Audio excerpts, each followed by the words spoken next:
오늘은 성 어거스틴, 그는 성인인가 이단인가라고 하는 조금 과격한 제목으로 이제 이렇게 들릴 수 있는 그런 제목을 가지고 기독교인들 사이에 널리 파급되어 있는 어거스틴에 대한 그 신화, 이것이 사실인지 아닌지 역사적인 그런 데이터를 가지고 여러분에게 좀 설명을 하려고 합니다. 어거스틴은 우리가 보통 아우구스티누스 이렇게도 이제 부릅니다. 그래서 성 아우구스티누스 아니면 성 어거스틴. 어떤 사람들은 성인이라 그러기도 하고 성자라 그러기도 하고, 과연 이 사람이 기독교의 관점에서 성인인가 아니면 카톨릭의 관점에서 성인인가, 기독교와 천주교는 다른 겁니다. 그래서 이런 것들을 좀 한 번은 전달해야 될 그런 필요를 이렇게 느끼고, 성 어거스틴이라는 사람이 과연 구원받은 사람으로 사도 바울 이후에 최고의 은총론을 가지고 기독교계에 많은 선한 영향을 미친 이와 같은 인물인가. 그래서 어떤 사람의 표현에 따르면 사도 바울의 버금가는 사람이다, 뭐 이렇게 이야기하는 사람들도 있어요. 장로교회의 창시자라고 볼 수 있는 요한 칼빈도 어거스틴을 벤치마킹해서 그의 신학을 펼친 것으로 많은 사람들이 알고 있습니다. 그래서 어거스틴이 성경적으로 구원받아 그리스도의 은혜의 복음만 선포한 사람인가, 소위 개신교회라고 하는 이런 교회의 많은 목사님들이 설교 시간마다 이렇게 어거스틴을 많이 언급을 해요. 이렇게 하다 보니까 성도들이 어거스틴이 누구인가 정말 알고 싶어 하기도 하고, 정말 목사님들이나 아니면 신학교에서 이렇게 가르치는 것처럼 어거스틴이 성경적으로 이렇게 하나님의 전적인 은혜로 구원받아 그래서 하나님의 은혜의 복음만 선포한 그런 사람인지, 아니면 천주교의 믿음은 한마디로 믿음에다가 행위를 더해야 그래야 구원받을 수 있다는 거예요.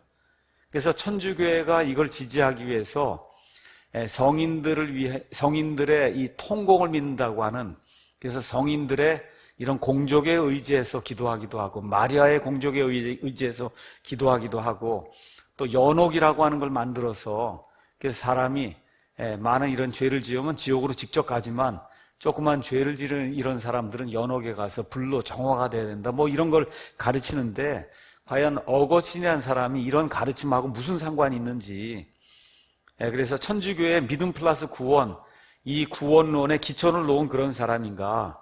다시 말씀드려, 성경이 이야기하는 성도, 구원받은 그런 사람인가, 아니면은 이단 사상을 선포한 그런 사람인가, 이런 것들을 영어에 가서 보면 위키피디아 백과사전이 있습니다.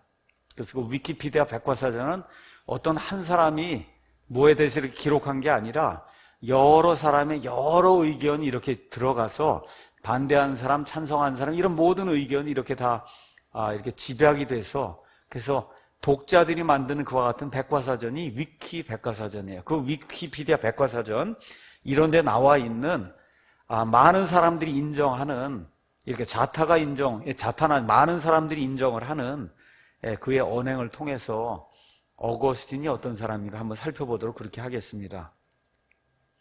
어거스틴은 주후 354년부터 430년까지 약 한 76년 동안 이 4세기에 여기 북아프리카에 가면 지금 여러분 알제리라고 하는 그런 나라가 있어요. 그 알제리, 거기에서 이제 태어나고, 그 다음에 나중에 또 이탈리아에서 활동을 하고, 그의 생애의 대다수를 북아프리카의 히포라고 하는 그런 도시에서 주교 생활을 하며 이제 지냈습니다. 그래서 어거스틴이라는 사람이 태어난 주후 354년, 또 그가 죽었을 때가 430년인데, 이때가 로마 제국의 아주 격동기였어요. 많은 것들이 변하는 그런 그 시대였습니다. 그래서 어거스틴이라는 사람이 나와서 어떤 신학적인 이론을 이렇게 폈을 때, 그 시대가 필요로 하는 거를 간파를 하고 그 시대의 정신에 맞게 그의 이론을 이제 펼친 거거든요. 이제 이렇게 하다 보니까 어거스틴이 살던 그런 시대의 특징이 무엇인가, 어떠한 변화가 이 로마 제국 전체에 있었는가, 이런 거를 먼저 아는 것이 굉장히 중요합니다. 많은 사람들이 서구의 그 모든 철학은 플라톤 철학에 대한 주석이라고 이제 그렇게 이야기합니다. 이와 비슷하게 또 어떤 사람들, 또 많은 심지어 프로테스탄트 신학자들도 서구의 모든 신학은 어거스틴 신학에 대한 주석이라고 그렇게 이제 이야기를 합니다. 그 정도로 서구 신학의 형성과 발전에 있어서 어거스틴의 공헌은 지대한 것으로 이렇게 알려져 있어요. 여기 서구라고 자꾸 이야기하는데 사실 이 서구는 이 천주교의 이 서방 문화권이라고 이야기하는 게 더 맞는 걸 거예요, 이거를. 근데 이제 이게 유럽 전체가 서구가 이렇게 되는 것을 사람들이 알다 보니까 그냥 서구 전체 신학이 어거스틴의 신학을 이렇게 변증하거나 어거스틴의 그 신학 이거를 따른 것이 아닌가, 이렇게 사람들이 생각을 하는 것 같습니다. 여기 위키백과 이런 데 가서 보면은 서방 교회에 4명의 위대한 교부가 있다, 그렇게 이제 이야기합니다. 이 서방 교회가 제가 말씀드린 대로 나중에 이제 로마 제국이 이렇게 서로마 제국, 동로마 제국 이렇게 둘로 나뉘게 되고, 서로마 제국은 금방 멸망을 하게 돼요. 그래서 그 로마 제국에서 나중에 로마 카톨릭 교회라고 하는, 보통 우리가 서방 교회라고 하는 이와 같은 형태의 교회가 나오게 되고, 이 동로마에서는 콘스탄티노플을 중심으로 해서 지금 우리가 그리스 정교회 아니면 러시아 정교회라고 하는 동방 정교회가 나와요. 이 둘은 지금도 앙숙입니다.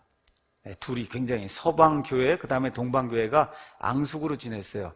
자, 근데 이 서방교회가 유럽 전체를 사실 지배했기 때문에 이 서방교회의 영향력이 굉장히 크다고 이제 우리가 이야기할 수가 있습니다. 이 서방교회, 카톨릭교회의 4명의 교부, 이게 사실은 말이 안 되는 거거든요.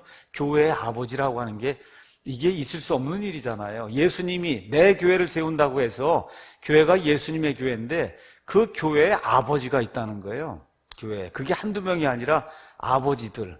그렇죠? 이게 신학적으로 보면 카톨릭 그런 개념인데, 어찌됐든 로마 카톨릭 교회에 4명의 유명한 아주 위대한 그런 교부가 있다. 한 명이 제롬이라는 사람이에요. 제롬의 원래 이름은 히에로니무스입니다. 그래서 제롬, 그 다음에 그레고리우스, 그 다음에 어거스틴에게 가장 영향을 크게 미친 암브로스, 그 다음에 또 한 사람이 오늘 우리가 이제 살펴보는 어거스틴입니다. 어거스틴. 그래서 카톨릭 교회하고 성공회에서는 어거스틴을 공식적으로 성인으로 인정을 했어요. 그러니까 카톨릭 교회의 성인은 카톨릭 교회의 그 교리에 따라서 이 사람이 추앙받을 만한 그와 같은 사람이다, 이렇게 이제 생각이 될 때 로마 교황청의 재가를 받아서 그래서 성인을 만드는 거예요.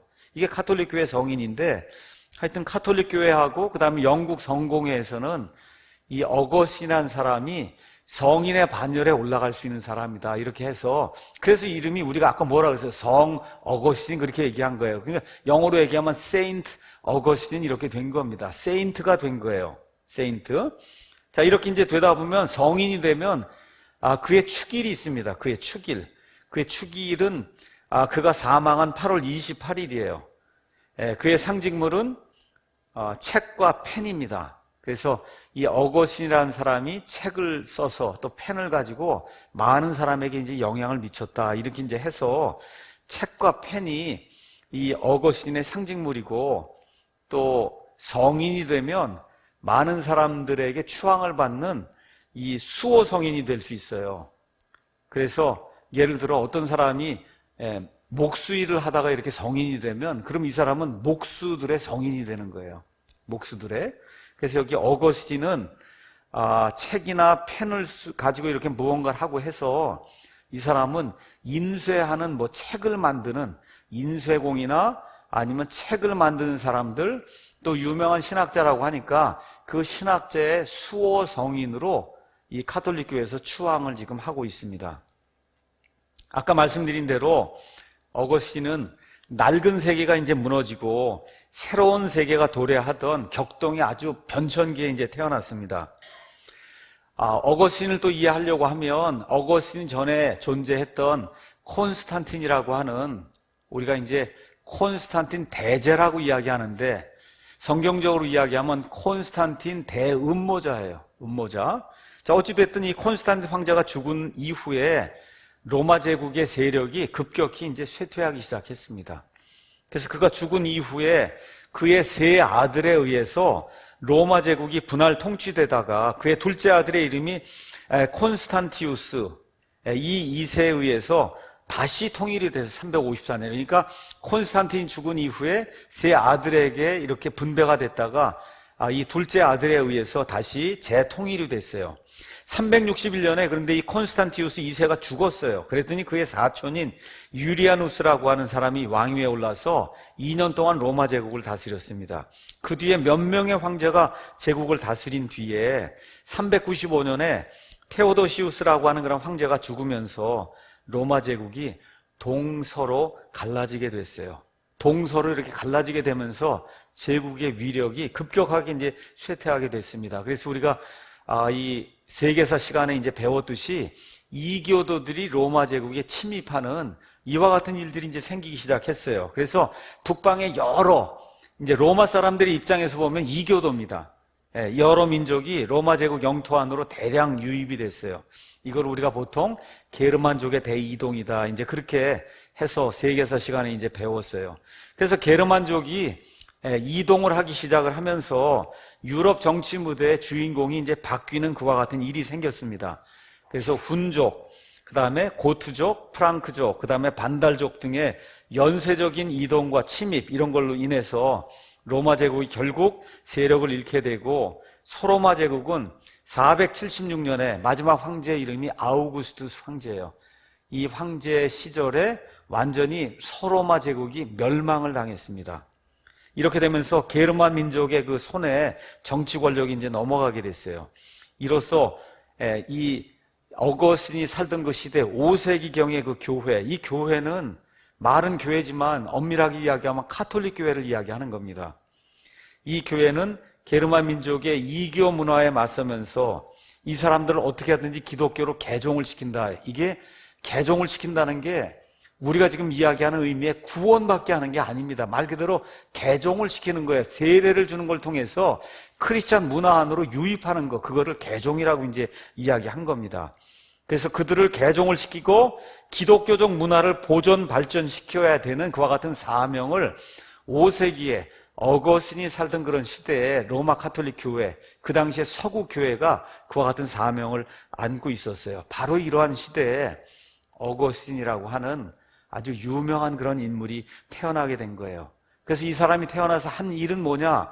처음부터 끝까지 한 일을 한마디로 요약을 하면 로마 카톨릭 교회라고 하는 성경에서 벗어난 비성경적인 교회의 기초를 확고하게 놓아준, 그래서 국가교회라고 하는 비성경적인 그런 교회, 이 교회가 이 땅에 서서 사람들을 통치할 수 있는 모든 근간을 마련해 준 사람이 성 어거스틴이라고 하는 그런 사람이에요. 그래서 말틴 로이드 존스 목사님, 20세기에 가장 유명한 그런 설교자다라고 이야기하는 말틴 로이드 존스 목사님은 로마 카톨릭 교회를 가리켜서 마귀의 최대 걸작품이라고 그랬어요. 최대 걸작품. 그 마귀의 최대 걸작품이라고 하는 카톨릭 교회가 세력을 확장하면서 교황권이 심지어 왕권을 누르고 세상 사람들의 자유를 억압하는 그와 같은 중세 암흑 시대가 도래할 수 있도록 이 모든 기초를 놓아준 그런 사람이 이 어거스틴이라고 하는 그런 사람입니다. 자, 어거스틴의 그 생애에 대해서 잠시 말씀을 드리겠습니다. 어거스틴의 그 생애에 관한 기록은 어거스틴 자신이 이렇게 직접 기록한 고백록이라고 하는 그런 책이 있어요.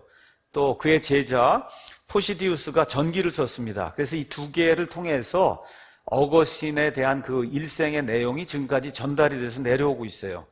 아까 말씀드린 대로 어거스틴은 지금 알제리에 속하는 그런 나라, 그래서 그 당시에는 로마 제국의 식민지인 북아프리카의 소도시 타가스테라고 하는 그런 그 소도시에서 354년에 태어났습니다. 그 당시에는 원칙적으로는 그리스도인이 그리스도인끼리만 결혼을 했어요. 근데 시간이 이제 지나다 보니까 믿는 사람하고 믿지 않는 사람 간에 결혼이 이제 허용이 되고 이렇게 되면서 그의 아버지는 믿지 않는 사람이에요. 아버지 이름은 파트리키우스, 그 다음에 그의 어머니 이름은 모니카 해서 믿지 않는 아버지와 그 다음에 믿음을 가진 것으로 추정이 되는 모니카라고 하는 그 여인 사이에서 이 어거스틴이라고 하는 사람이 이제 태어났습니다. 모니카가 어거스틴을 교육했지만 어렸을 때 그는 세례를 받지 않았다. 세례라고 하는 거, 구원받지 않았다 이런 얘기를 하지 않고 가톨릭 교회에서는 세례 받았냐 받지 않았냐 이런 걸 가지고 구원받았다 구원받지 않았다라는 이런 이야기를 하는데 위키백과나 이런 데도 가서 보면 뭐 구원받았다 이런 게 아니라 세례를 받지 않았다 그렇게 기록이 돼 있습니다.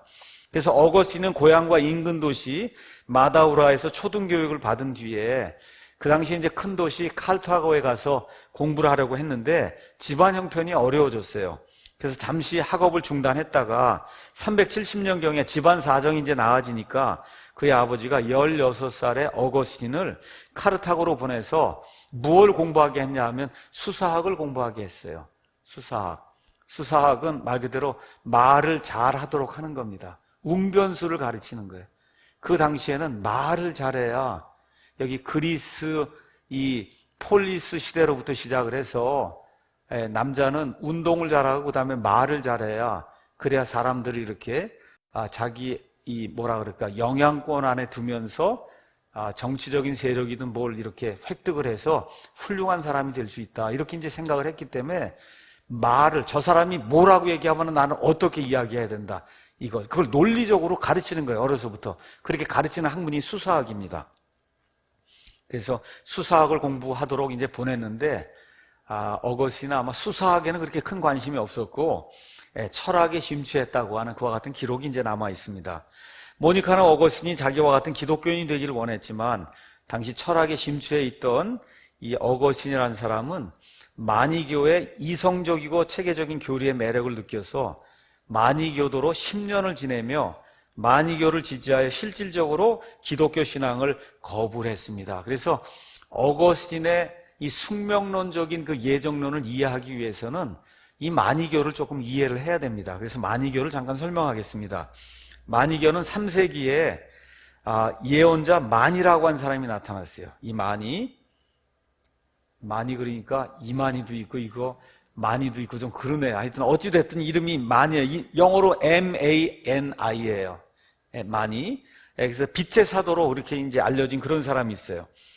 페르시아에서 이 사람이 이 마니교를 창시했는데 이원론적 종교 운동에서 이제 이게 시작이 된 겁니다. 그래서 마니가 이제 처음에 활동을 할 때는 그리스도교, 조로아스터교, 불교의 여러 요소를 가미한 그런 이단 종교다. 사람들이 이제 그렇게 생각을 했는데 시간이 지나면서 들어보니까 이 안에 고유한 종교로서의 특징이 있지 않느냐 이렇게 이제 생각이 돼서 많은 사람들이 마니교 자체가 하나의 고유한 종교다 이렇게 인정을 하게 됐습니다. 마니는 자기에 대해서 이렇게 얘기했어요. 자기는 아담에서 시작해서 아브라함, 그 다음에 부처, 그 다음에 예수, 조로아스터로 이어져 내려온 예언자들의 마지막 계승자가 자기다. 그렇게 이제 이야기한 거예요. 또한 종교적 진리는 한 지역에 국한돼서는 안 된다. 전 세계에 보편적으로 적용돼야 한다. 해서 선교 초기부터 많은 이 다른 지역으로 선교사들을 보내는 이와 같은 그 적극적인 선교 활동을 이제 펼쳤습니다. 그래서 마니교회는 교리라고 하는 게 아주 간단해요. 예배 양식도 간단하고 엄격한 도덕적 이와 같은 계율이 있었어요. 그래서 이 사람들의 특징은 뭐냐? 아주 굉장히 뭐라 그럴까? 이원론을 강조한 거예요. 이원론을 강조했어요. 그래서 광명, 선이라고 하는 이 한쪽이 있고 암흑, 악이 이렇게 이제 존재한다고 하는 뭐 있는 건 맞죠. 근데 이거를 아주 굉장히 분리를 해서 아주 이원론을 크게 이제 주장을 했습니다. 또 이 사람들은 영지주의자들과 마찬가지로 진리에 대한 영적인 지식을 그걸 통해서 구원에 이른다고 하는 그와 같은 그 믿음 체계를 가지고 있었어요. 그래서 이제 과거의 그 영지라고 하는 게 영적인 지식이에요. 그러니까 구원을 받으려면 자기들만 아는 이게 또 신천지랑 또 비슷하네, 이게. 자기들만 아는 어떤 영적인 지식이 있어야 된다. 이걸 가져야 그래야 구원을 받을 수 있다. 아마 그렇게 이제 이야기가 이제 되는 것 같습니다. 그래서 다른 모든 형태의 영지주의처럼 마니교는 기본적으로 인간의 영혼은 타락해서 악의 물질과 섞여 있지만 지혜가 이를 해방시킨다. 그래서 영지주의는 역시 이것도 극단의 어떤 이원론이에요. 이렇게 돼서 하나님 영적인 이런 세계는 아주 극도로 선해요. 이렇게 돼 있고 인간 세상은 극도로 악하다. 이제 이렇게 되기 때문에 영지주의 같은 데서는 예를 들어 하나님이 사람의 몸을 입고 이 세상에 오셔서 육신을 입고 사람이 된 이런 거 있을 수 없다는 거예요. 영지주의에서는. 왜냐하면 하나님은 극도로 선하신 분이 어떻게 극도로 악한 사람이 될 수 있냐는 거예요. 예, 이와 같은 그 극단적인 이원론을 이 마니교에서 이제 피게 됐습니다. 그런데 어거스틴이라는 사람이 자그마치 10년 동안 그 마니교에 심취해서 그래서 숙명론적인 이와 같은 그 이원론에 이제 빠지게 됐어요. 이런 가운데 371년에 17살일 때 한 젊은 여인과 이제 동거를 시작해서 14년 동안 같이 살면서 아들을 하나 낳았어요. 그 아들의 이름이 아데오다투스입니다. 아데오다투스. 이 모니카라고 하는 여인이 자기 아들이 이렇게 이교도처럼 살면서 어쨌든 손자를 낳았잖아요. 결별하겠다. 이렇게 이제 해서 아들도 안 보고 손자도 안 보겠다고 이렇게 결별을 한 절교를 선언한 아주 어느 면에서 굉장히 모진 그런 여인입니다. 시간이 지나면서 어거스틴이 머리가 좋았던 것 같아요. 이렇게 가만히 이렇게 이제 살펴보니까 마니교 지도자들의 지적 수준이 굉장히 낮은 거예요.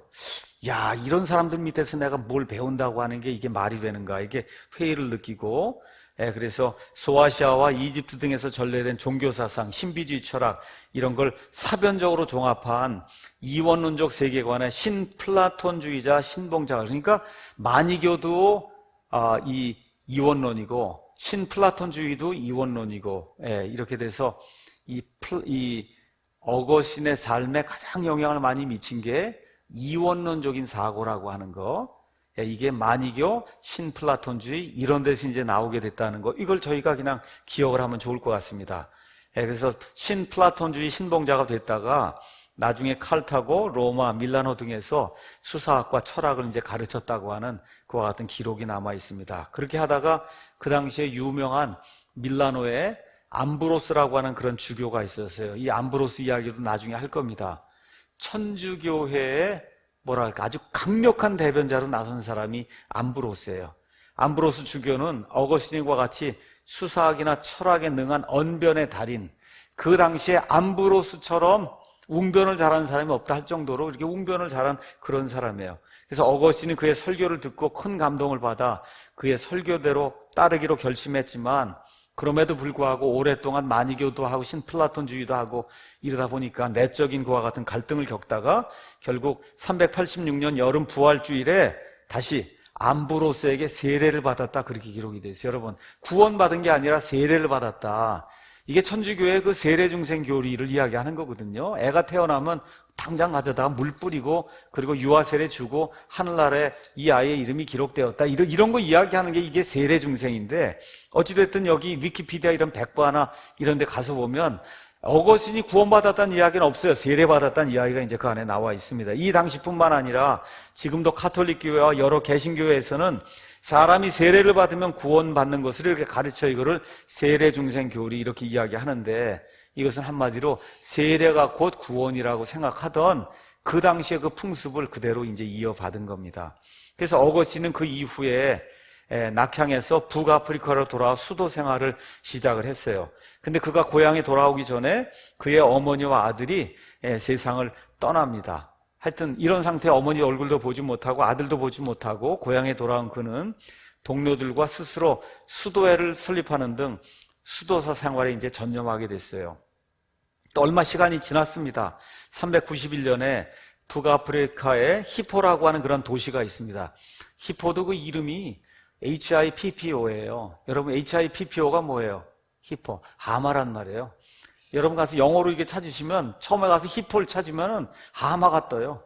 근데 어찌됐든 그 도시의 이름이 히포입니다. 그래서 거기에서 발레리우스라고 하는 그런 주교가 있었는데 이 주교에 의해서 사제로 서품을 받았어요. 드디어 이제 신부가 된 거예요. 그래서 어거스틴은 과거 자기가 몸담았던 만이교를 비판하면서 많은 설교 활동을 하고 그렇게 하는 가운데 그 당시에 지금도 많은 사람들이 이단이라고 하는 이런 사람이 등장을 했어요. 유명한 사람이 누구냐? 펠라기우스라고 하는 사람이 등장을 한 거예요. 그래서 그 펠라기우스가 인간은 자유의지를 가진 그런 존재이기 때문에 하나님께서 마련해 놓으신 예수 그리스도라고 하는 그분을 의지적으로 우리 가서 믿어야 구원받는다, 그걸 주장을 한 거예요. 근데 여기 이 어거스틴 같은 경우는 극단적인 이원론을 펴고 숙면론을 피면서 뭘 얘기했냐? 지옥에 가기로 결정된 사람이 있고 태어나기도 전에 구원받아 하나님의 자녀가 되기로 결정된 그런 사람이 있다는 거예요. 그러니까 인간의 자유의지와 상관이 없이 이미 운명이 결정이 돼 있다는 겁니다. 이게 어거스틴의 그 숙명론이거든요. 그러니까 펠라기우스라는 사람이 나타나서 어거스틴이 저렇게 가르치는 것은 저거 잘못된 거다, 이렇게 하니까 서로 부딪히게 됐어요. 이렇게. 자, 그래서 펠라기우스가 어거스틴의 예정론이 마니교나 신플라톤주의 숙명론과 같기 때문에 그리스도인들이 이런 걸 수용할 수 없다, 이렇게 이제 이야기하게 되니까 어거스틴과 그의 동료들은 그가 하나님의 은혜를 무시하고 인간 스스로의 힘으로 율법을 지켜 도덕적으로 완전해질 수 있다, 이 사람들이 그런 걸 주장한다고 하면서 그를 비난했습니다. 그래서 펠라기우스를 대적한 어거스틴의 예정론은 후대의 종교개혁자들 루터, 쯔빙글리, 칼빈 등에게 영향을 주면서 이 사람들도 역시 어떻게 해요? 지옥에 가기로 결정된 사람과 그 다음에 구원받기로 결정된 그런 사람이 이미 태어나기 전에 이미 결정되어 있다, 이와 같은 그 극단적인 예정론을 이제 펴게 된 겁니다. 이 사람들이 잘못 아는 게 있어요. 가서 한번 펠라기우스 영어 위키백과나 이런 데 가서 보시면 이 사람들이 결코 자기 힘으로 구원받는다고 이야기한 거 아닙니다. 하나님께서 예수 그리스도라고 하는 그런 대신 속죄 희생물을 우리에게 주셔서 그 다음에 주셨어요. 길을 다 마련해 주셨어요. 모든 사람 믿을 수 있도록 마련해 주셨어요. 하지만 믿는 것까지 하나님이 만들어 줄 수는 없다는 거예요. 펠라기우스가 주장한 거는. 그렇잖아요. 믿는 거는 자기가 보고 동의가 되고 이것만이 구원받을 수 있는 유일한 길이라는 확신이 들면 어떻게 해요? 믿습니다 하고 예수님을 영접을 해야, 그래야 구원받는 거지, 믿는 것까지 하나님이 믿도록 만들어주는 건 아니라고 주장을 했던 거예요. 그러니까 어느 면에서 사실 성경적인 그와 같은 주장인 겁니다. 자, 발레리우스 주교가 이제 죽게 됐어요. 이렇게 되면 395년에 어거스틴이 이제 히포 교구의 이제 부주교가 됐다가 곧바로 주교가 돼서 죽기까지 그 히포 교회, 그 다음에 북아프리카의 교회, 천주교회를 이야기하는 겁니다. 그 교회를 위해서 열심히 일을 하다가 430년에 76세의 나이로 열병에 걸려서 생을 마감했다, 이와 같은 기록이 있습니다. 그 당시 76세를 살았으면 굉장히 오래 산 겁니다. 자, 어거스틴은 많은 저서를 남겼어요. 이 저서를 통해서 어거스틴이 주장했던 그런 내용이 있어요. 그 내용을 몇 가지만 이야기하면, 첫 번째, 사람의 전적인 타락. 여러분, 사람의 전적인 타락은 맞는 거예요. 맞는 거예요.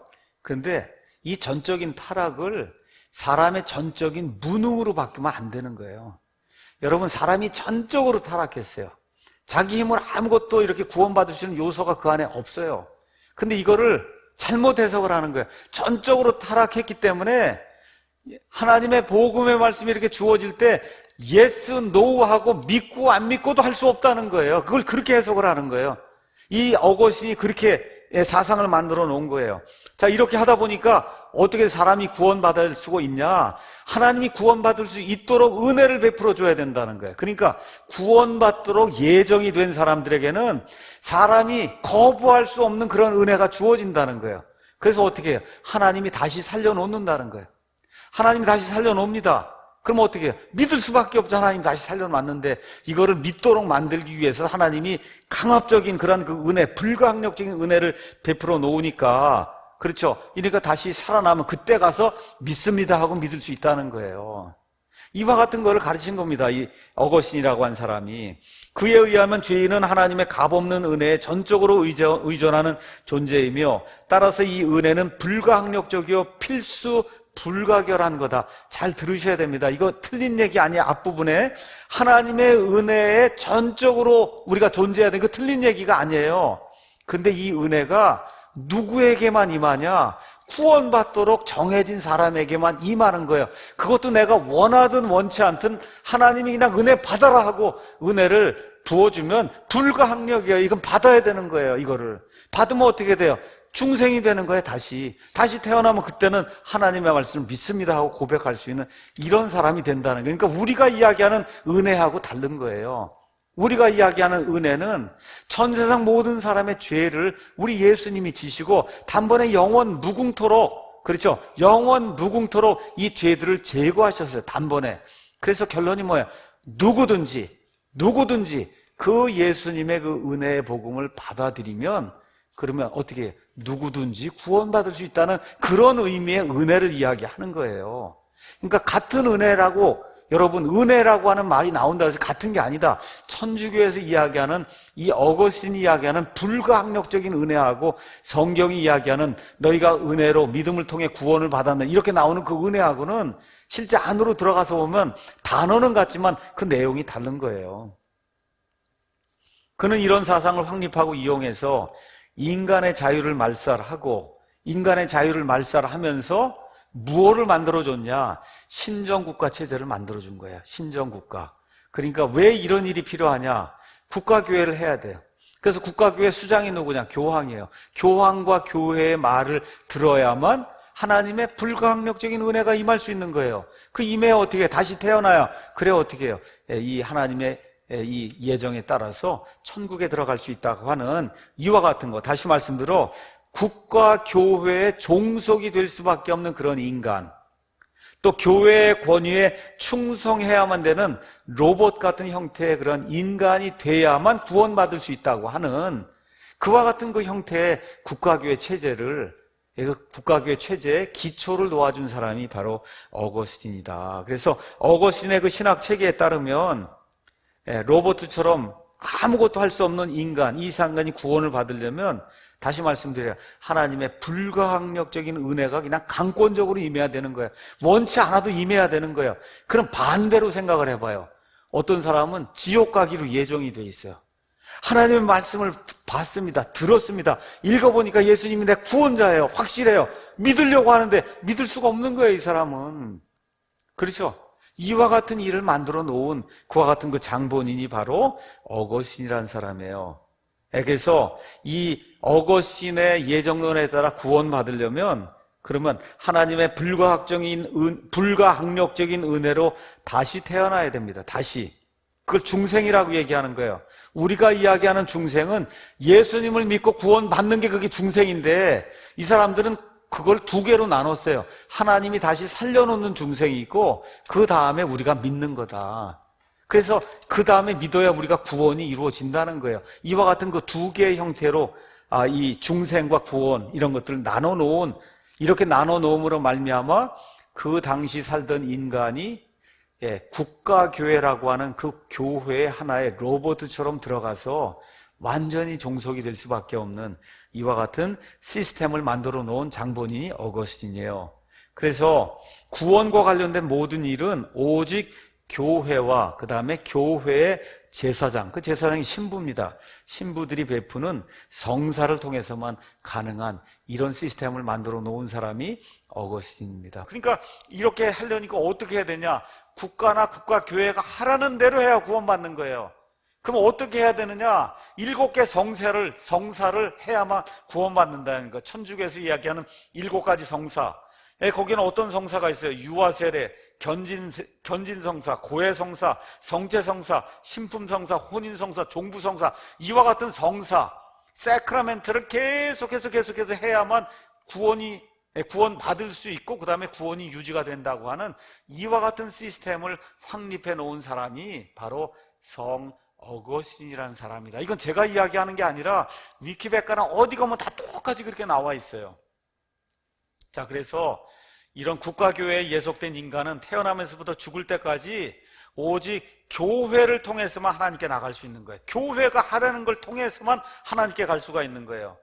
또 그리스도의 대리자가 누구예요? 교황이잖아요. 그 교황의 명령에 따라 살고 죽을 수밖에 없는 그런 불행한 사람이 되고 마는 거예요. 어떤 일은 이런 교회를 그리스도가 주인인 기독교가 아니라 그래서 뭐라 그러냐? 교회교라고 하는 거예요. 교회교. 크리스찬니티가 아니라 철치애니티가 되면 교회가 하라는 대로 해야 구원받는 거예요. 이게 천주교 시스템이에요. 이 천주교 시스템에 기본적인 모든 백그라운드를 놔준 사람이 바로 어거스틴이라는 사람이다. 시간이 흐르면서 어거스틴의 교회의 사상은 결국 로마 가톨릭 교회가 교황이 그리스도의 대리자로 온 세상 모든 국가들을 다스려야 된다.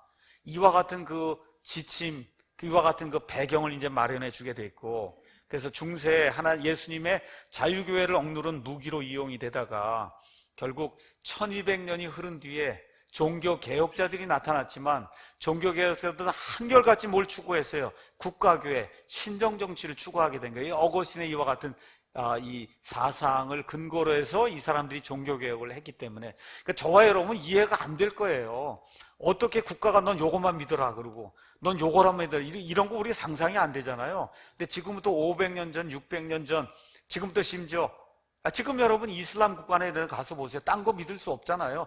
그러던 시대가 지금부터 300년, 400년 전에 우리가 살던 이 세상이 그러던 시대였다. 그런 시대적인 배경을 이해하면서 이걸 누가 만들어줬냐? 어거스틴이 만들어줬다는 거. 어거스틴이라는 사람이.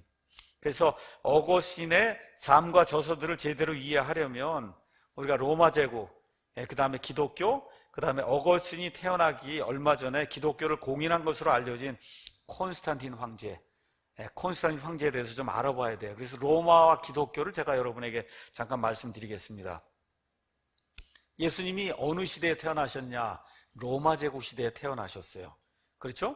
그 시대에 태어나셔서 사람들과 함께 사시며 십자가에서 죽으시고 부활하시고 승천하신 후에 예수님의 신약교회, 마태복음 16장에 내가 내 교회를 세운다고 했어요. 여러분, 목사의 교회도 아니고 교황의 교회도 아닙니다. 예수님의 교회가 되는 게 신약교회예요. 이걸 예수님이 직접 창시하셨어요. 그렇죠? 굉장히 놀라운 그런 시대가 예수님이 살던 그 로마 시대, 그때 이제 이루어지게 된 거예요. 하나님께서 이 시대에 자신의 백성에게 엄청난 복을 주셨어요. 어떤 일이 생겼어요? 하나님이 사람의 몸을 입고 이 땅에 오셔서, 그렇죠? 사람과 함께 사시면서 단번 속죄 희생 예물이 되셔서 온 세상 모든 사람의 죄를 한 번에 영원 무궁토록 제거하는 그런 엄청난 사건이 지금부터 2000년 전에 로마 시대에 이제 생기게 된 겁니다. 자, 그래서 이때 수많은 사람이 교회에 더해졌고 하나님께서 자신의 말씀을 확증하시기 위해서 많은 그런 놀라운 일들을 이루셨어요. 이렇게 하면서 성령님의 기름 부음 받은, 침례를 받은 이런 기독교인들이 온 세상에 퍼져나가기 시작했어요. 이렇게 되니까 기독교가 산을 에워싸고, 그 다음에 이제 대양을 건너가면서 왕들을 떨게 하고 폭군들을 두렵게 만들고, 이렇게 이제 하다 보니까 성경 기록에 나와 있는 것처럼 세상을 뒤집어 엎었다 그랬어요. 기독교인들이 들어가면 그 사람들이 살고 있던 우상 섬기던 그러한 그 사람들의 세상을 완전히 그냥 뒤집어 놓는 일이 생긴 거예요. 세상을 뒤집어 놓는 그런 일이. 근데 여러 해가 가기 전에 몇몇 사람들이 성령님을 대신해서 하나님의 백성 위에 앉아서 왕노릇하기 시작했습니다. 여러분, 요한계시록에 가서 보면 니골라당이라는 사람들이 나와요. 니골라당. 니골라당이라고 하는 얘기는 다른 게 아니고 일반 성도들, 우리가 보통 평신도라고 이야기하는 이 성도들을 짓누르는 그런 사람들, 이게 니골라당이에요. 그래서 구약시대 제사장처럼 내가 너희보다 더 이렇게 뛰어난 그런 영적인 능력을 가지고 있는 사람이다 해서 이 일반 성도들 위해서 타고 누르는 이런 사람들이 이제 생겨나기 시작을 했어요. 그래서 이제 또 어떤 일이 또 생겼냐면 로마 제국에 여러 형태의 바빌론 미스터리, 이교도들의 문화가 이 안으로 이제 유입이 되기 시작했습니다. 자, 그래서 초대 기독교인들은 이교도들의 문화, 우상 숭배하는 이런 거 다 거부를 했어요. 이렇게 하다 보니까 많은 박해를 받게 됐습니다. 많은 그리스도인들이 그 결과 죽게 됐고 사자굴에 던져져서 또 화형돼서 이제 죽임을 당했어요. 잔혹한 그런 방법으로 로마 제국의 많은 이 황제들이 기독교인을 핍박했는데 핍박하면 할수록 어떻게 돼요? 더 퍼져나가는 거예요. 이 기독교가. 그렇죠? 이제 이렇게 이제 되면서 마귀가 이제 전략을 바꾸는 거예요. 그래서 어떤 일이 생겼어요? 보통 우리가 이야기하는 기독교 공인이라고 하는 게 이제 생기게 된 겁니다. 그렇죠? 그래서 로마 제국의 황제가 스스로 기독교로 개종했다고 공포를 한 거예요. 이 황제 이름이 뭐예요? 콘스탄틴 황제입니다. 콘스탄틴. 이제 콘스탄틴 이야기를 이제 하도록 하겠습니다. 근데 교회가 이제 이렇게 돼서 로마 제국의 공식적인 종교로 딱 세워지게 되니까 그 주교들은 엄청난 명예를 받게 된 거예요, 이제는. 핍박받은 데서 어떻게 돼서 이제 높은 지위에 올라가게 된 거예요. 교회도 세상에 인정을 받게 됐어요. 강한 권력을 주게 됐어요. 그렇죠?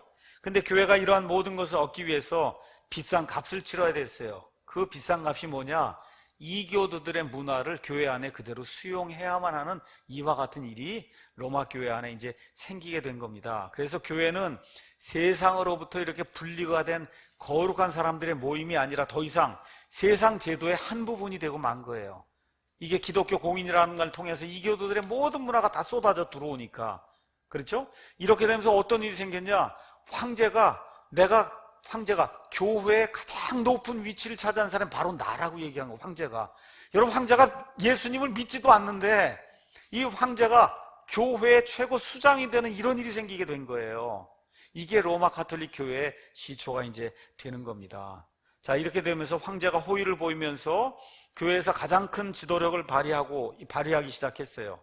왜 그러냐 하면 이교도들 세상에서 황제는 신으로 간주가 됐기 때문에, 그래서 이 황제가 많은 영향을 미치는 그와 같은 존재가 됐습니다. 이렇게 되면서 이교주의가 도매값으로 이 기독교 안에 이제 들어와서 기독교의 모든 것들과 혼합이 되면서 로마 제국 안에 로마 가톨릭 교회라고 하는 비성경적인 그와 같은 교회가 이제 확립이 된 겁니다. 이런 일을 시작할 수 있도록 만들어준 사람이 누구냐? 바로 이 사람입니다. 이 사람의 이름이 영어로는 콘스탄틴 더 그레이트, 위대한 황제 콘스탄틴, 이렇게 이제 돼 있는데, 여기 가서 보시면은 뭐라고 이게 표현이 돼 있냐? The first Christian Emperor of Rome. 그래서 로마 제국의 황제 가운데 첫 번째 그리스도인 황제가 콘스탄틴이다, 이렇게 이제 기록이 돼 있어요. 뭐 역사적으로는 기독교를 공인했다고 하니까 이 영적인 거 이런 거 보지 않고 역사적인 그 사실만 보면 이거 틀린 말은 아니에요. 자, 그렇죠? 자, 로마가 이제 세계를 다스리려고 하는데 세계 곳곳에서 이교도들이 몰려 들어오기 시작하는 거예요. 또 기독교는 계속해서 파급이 되기 시작하는 거예요. 이렇게 하니까 로마의 황제 이 콘스탄틴이 가만히 이 세력을 내가 어떻게 하든지 해서 왕권을 유지하기 위해서 어떻게 하는 게 가장 내게 유리하겠는가, 이걸 타개해야 되겠다 해서 한 것이 뭐예요? 기독교 공인이에요. 기독교 공인. 그래서 콘스탄틴 황제가 기독교를 이제 공인했다 해서, 그래서 언제부터 언제까지 로마 황제를 했냐? 306년부터 337년까지 로마 황제가 돼서 그 기간 동안에 전체 교회의 수장이 된 거예요. 교회의 모든 법을 콘스탄틴이 정한 거예요. 근데 콘스탄틴이 구원받지 못한 사람이에요. 구원받지 못한 사람이 교회를 공인했다고 해서 어떻게 교회의 수장이 되고 만 거예요. 이렇게 이제 돼서 동방정교회는 이 콘스탄틴 황제를 성인으로 지금 추앙하고 있습니다. 성인으로. 자, 아까 제가 말씀드린 대로 세속 역사가들은 콘스탄틴 황제가 로마 황제 중에 처음으로 기독교를 공인한 사람이다, 이제 그렇게 이야기하는데, 실제로 사실 가서 보면 그렇지 않습니다. 여러분 아시는 것처럼 313년에 밀라노 칙령이라는 거 아시죠? 이런 걸 통해서 기독교에 대한 관용을 선포하고 기독교에 대한 박해를 끝내고 사실상 기독교를 정식 종교로 이제 국가의 종교로 인정했다. 이게 이제 보통 세속 역사에서 이제 가르치는 거예요. 그런데 이 사람이 또한 교회의 수장이 돼서, 여러분 니케아 공의회라는 거 아시죠? 여러분 아리우스 논쟁이 있고 그 다음에 아타나시우스 이렇게 돼서 삼위일체 논쟁이 있고, 그 당시에 그런 일이 있을 때 이 모든 회의를 주재한 사람이 콘스탄틴이에요. 근데 콘스탄틴이 예수님을 모르는 사람이에요. 이 사람이 교회 모든 걸 이렇게 소집을 해갖고 그래서 교회 종교회의를 만들고 또 이러는 가운데, 그 당시에 수도가 어디에? 로마잖아요. 그렇죠? 이 수도를 어디로 옮기냐? 지금의 터키의 이스탄불로 수도를 옮겨요. 옮기고 자기 이름을 따서 그 수도의 이름을 콘스탄티노플이라고 부르게 된 거예요. 알겠죠? 로마에서 어디로 옮겨요? 지금의 터키 이 이스탄불로 수도를 옮기게 됩니다. 그 수도가 공식적인 수도의 이름이 비잔티움이에요. 그 다음에 콘스탄티노플이라고 이제 불리게 됐고, 지금은 뭐라 그래? 이스탄불이라고 불리는 그 도시로, 수도로 이제 옮기게 됩니다. 그래서 로마 제국의 수도가 바뀐 거예요. 로마에서 저쪽 동쪽에 있는 콘스탄티노플로. 자, 그래서 콘스탄틴의 기독교 공인 이후로 이제 국가교회가 된 거예요. 황제가 교회 수장이 됐으니까. 이렇게 돼서 어떤 일이 생겼냐? 이교도들이 몰려 들어오면서 우리가 가지고 있는 모든 것들을 다 수용을 해달라. 이렇게 해서 마리아 숭배, 성인 숭배, 각종 우상 숭배, 제사장 체계, 교황, 추기경, 교부, 연옥, 면죄부, 유아 세례 등 도저히 성경적으로 용납할 수 없는 가증한 것들을 교회 안에 들여오기 시작한 사람이 콘스탄틴 대제예요. 그러니까 기독교를 공인했다고 하는 게 그게 좋은 게 아니고, 기독교가 세상과 혼합이 되기 시작해서 이교도들의 문명이 그냥 어떻게 쓰나미처럼 그냥 교회 안으로 쑥쑥 들어오는 그런 일을 할 수 있도록 대문을 열어준 사람이 콘스탄틴 대제다. 이걸 저와 여러분이 기억을 해야 됩니다. 자, 그래서 국가교회는 여기서 끝이지 않고 자기들의 범주 안에 거하려고 하지 않는 참된 성도들 있잖아. 어떻게 우리가 마리아를 숭배하냐? 어떻게 우리가 또 제사장 체계를 또 수용을 하냐? 그 구약 체계가 아니냐? 그렇죠? 이런 거에서 어떻게 우리가 유아 세례를 받느냐? 사람이 믿음 고백을 해야, 그렇죠, 구원받고 그 다음에 침례든 세례든 받는 건데, 어떻게 애가 태어나면 물을 뿌리고 그러고서는 어떻게 해요? 구원받아서 하나님의 나라의 이름이 기록, 이런 거 할 수가 없다는 이와 같은 성경신자들이 생긴 거예요. 이러한 사람들을 국가교회가 탄압하는 그와 같은 일이 생기게 된 겁니다. 자, 그래서 세속 역사가들, 또 천주교 교회 사관을 가지고 있는 사람들은 콘스탄틴이 훌륭한 사람이다, 그렇게 이야기하는데, 실제 여러분과 제가 콘스탄틴의 업적과 그의 삶을 가서 보면 아주 잔인한 사람이야. 엄청 잔인한 사람입니다. 자, 이렇게 해서 이제 콘스탄틴이 개종을 한 거, 그 얘기 여러분 아실 거예요. 여러분 이제 로마에 이제 콘스탄틴과 그의 군대가 이제 로마에 다다랐을 때 밀비안 달이 이 전투를 이제 하게 됩니다. 이게 전투를 할 때 어떻게 됐어요? 저 앞에 갑자기 하늘에 십자가가 나타났다는 거예요. 십자가가. 이게 보통 우리가 콘스탄틴의 십자가다, 이제 그렇게 이야기하는 겁니다. 그러면서 뭐라고 이제 나타난, 이 표적을 갖고 정복해라. 그러니까 십자가만 들고 나가면 너가 이제 성공한다, 승리한다. 이렇게 돼서 그 다음 날인 주 312년 10월 28일 그는 십자가가 달린 깃발을 내세우고 진격해서, 그래서 그 밀비안 달이 전투에서 승리를 한 거예요. 이렇게 되면서 하나님이 자기를 로마 제국의 이런 그 황제로 이렇게 인정해 준 것이 아니냐, 이렇게 생각을 하고는 개종을 선포하는 그런 일이 이제 생기게 된 겁니다. 꼭 이렇게 십자가가 나타나서, 그래서 이걸 해갖고 이제 그래서 개종을 하는 그런 일이 이제 생긴 거예요. 근데 역사의 증언은 뭐냐? 그런 십자가 환상은 안 나타났다는 거예요. 뭐예요? 이런 걸 통해서 기독교 세력 이런 걸 이렇게 합쳐갖고 자기의 왕권을 확립하기 위해서 이와 같은 이 신화 아니면 전설을 만들었다. 이렇게 이제 많은 사람들이 생각을 하고 있는 겁니다. 역사가들은 그의 개종이 그 시대의 표준에 의한다 할지라도 명목상의 개종이었다. 왜 그러냐? 무서운 사람이야. 잔인한 일을 많이 했어요. 자기 아내와 자기 아들을 죽이고, 자기 누이의 아들을 태형으로 죽이고, 누이의 남편도 죽이지 않겠다고 약속해서 목을 졸라서 죽이고, 이런 잔인한 그런 이야기, 물을 끓여서 그냥 집어넣어서 사람을 죽이고, 이런 악한 일을 한 사람이 콘스탄틴 대제입니다.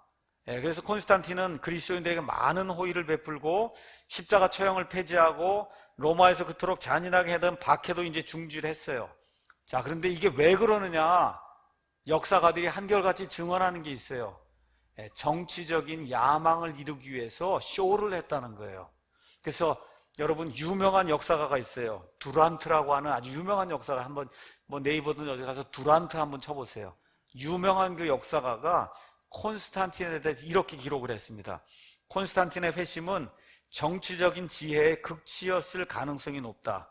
그는 그리스도인의 예배에 필요한 의식에 거의 순응하지 않았다는 거예요. 예배가 뭔지를 몰랐다는 거예요. 그런 사람이 어떻게 회심을 하느냐?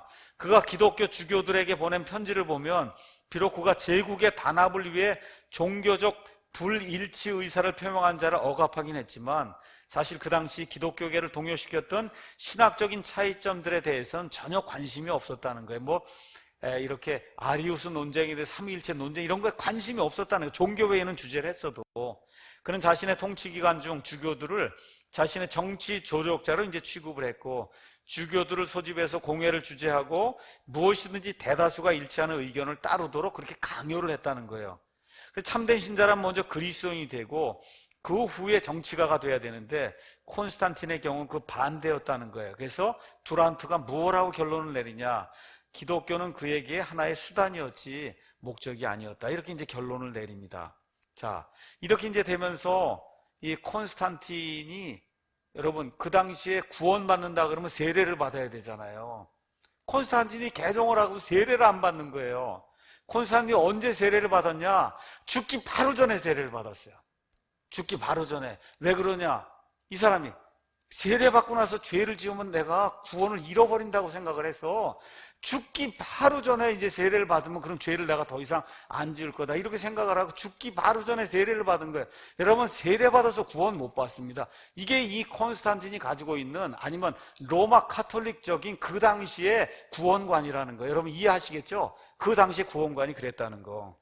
자, 이러한 시대에, 이 콘스탄틴 시대가 끝나고 나서 로마가 이제 완전히 쇠락하는 이런 시대에 누가 나타났다고요? 어거스틴이 이제 나타나게 된 거예요. 그래서 콘스탄틴이 어떠한 국가 체제를 만들었냐? 국가 교회 체제를 만든 거예요. 국가. 로마의 황제가 교회까지 다스리는 국가 교회.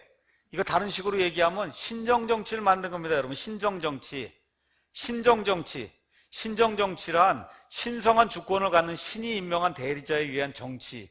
여기에 대해서 제가 네이버 지식백과를 가서 신정정치를 찾아봤어요. 제가 읽는 건 네이버 지식백과 나온 겁니다. 신정정치에서는 정치 권력과 종교 권력이 분리되지 않고 융합되어 있고, 권력자의 명령은 그 법이고 피지배자의 내면적 심정까지도 지배한다는 거예요. 내가 다른 걸 믿을래 해도 믿을 수가 없는 거예요. 황제가 이렇게 하라고 하는 그것만 믿어야 되는 거야. 교황이 하라고 하는 것만 믿어야 되는 거예요. 국가의 법은 신의 법은 명령이며 국법과 종교가 동일하게 되는 게, 이게 신정정치입니다.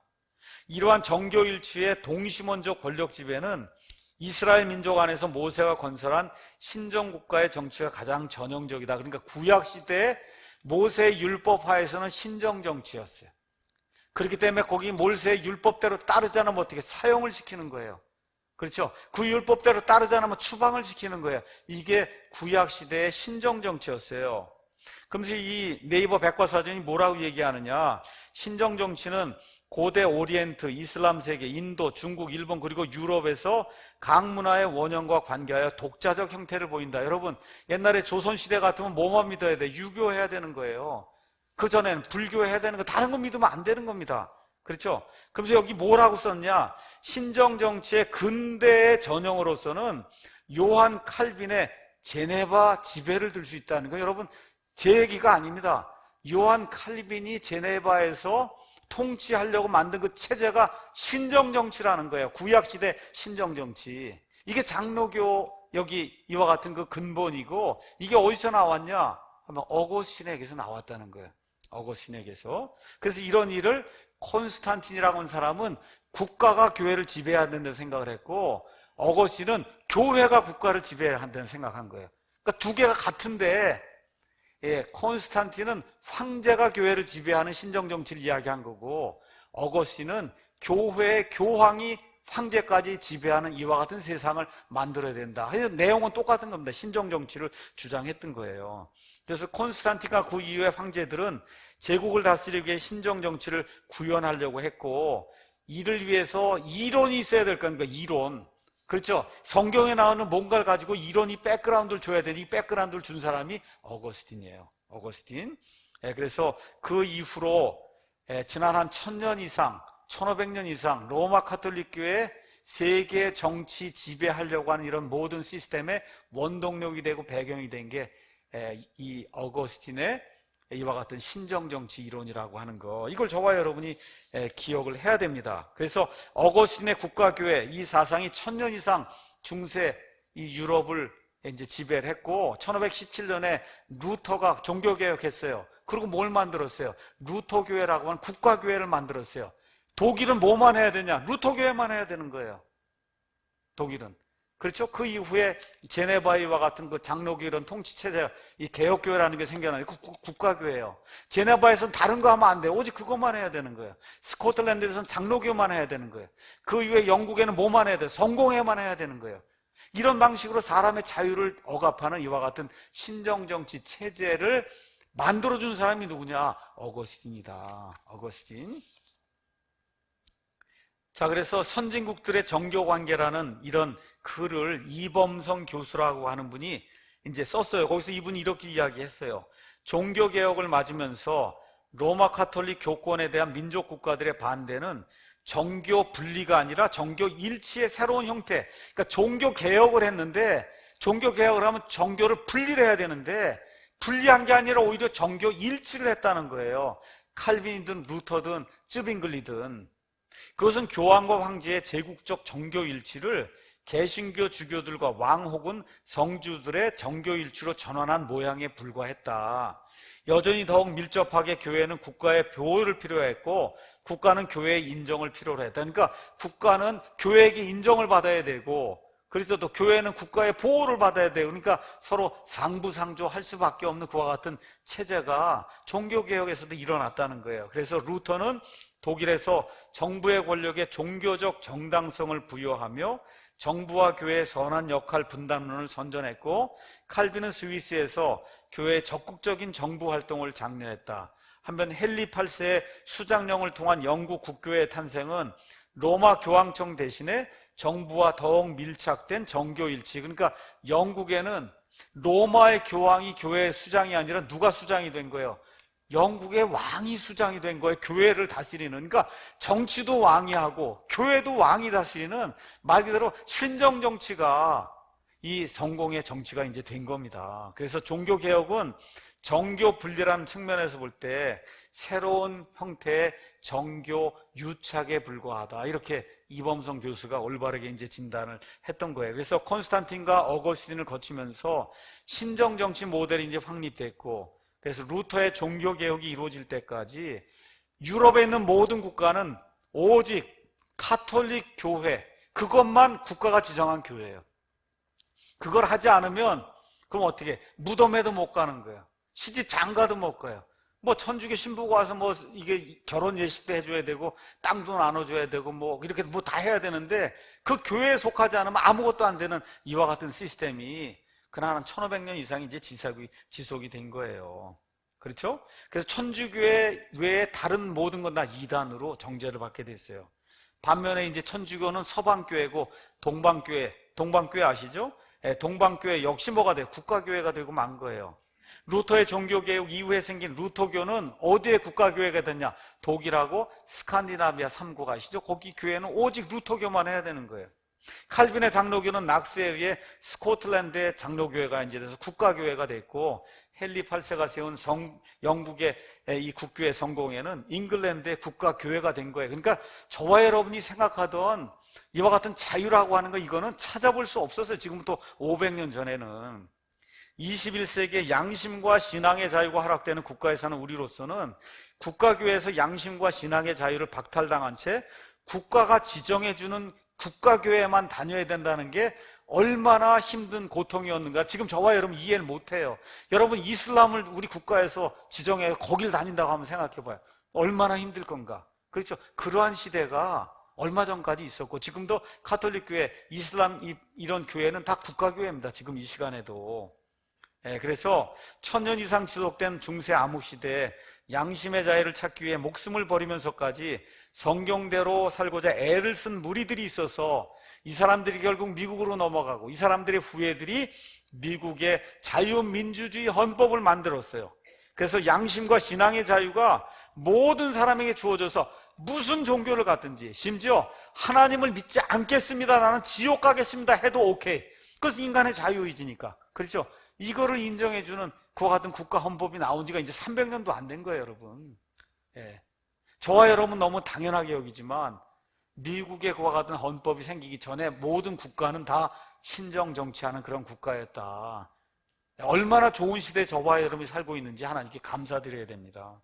그래서 콘스탄틴의 국가교회, 또 어거스틴의 교회국가, 이 확립 이후로 약 1400년 만에 인류 역사에서 처음으로 양심의 자유, 신앙의 자유, 언론 및 결사의 자유를 허락한 미국의 자유민주주의 헌법은 예수 그리스도의 자유교회 성도들이 목숨을 버리며 국가교회와 투쟁에서 얻은 고통의 산물이에요. 그래서 이 그림을 잘 이해를 하셔야 됩니다. 많은 사람들이 이 기독교는 천주교에서 나왔다 이렇게 생각을 해요. 아닙니다, 여러분. AD 30년경에 가서 보세요. AD 30년경에 예수님의 신약교회가 시작이 됐어요. 이게 기독교예요. 예수님의 신약교회가 시작이 됐다가 AD 313년에 콘스탄티제의 기독교 공인을 통해서 교회교가 시작이 돼요. 교회교. 여기서 떨어져 나가서 큰 길로 나간 이 교회교가 시작이 된 거예요. 이게 가톨릭교회고 동방정교회예요. 여기서 1517년에 마르틴 루터가 이걸 보니까 믿음으로만 구원받는다고 한 이걸 가지고 다시 이쪽으로 컴백을 한 겁니다. 이쪽으로.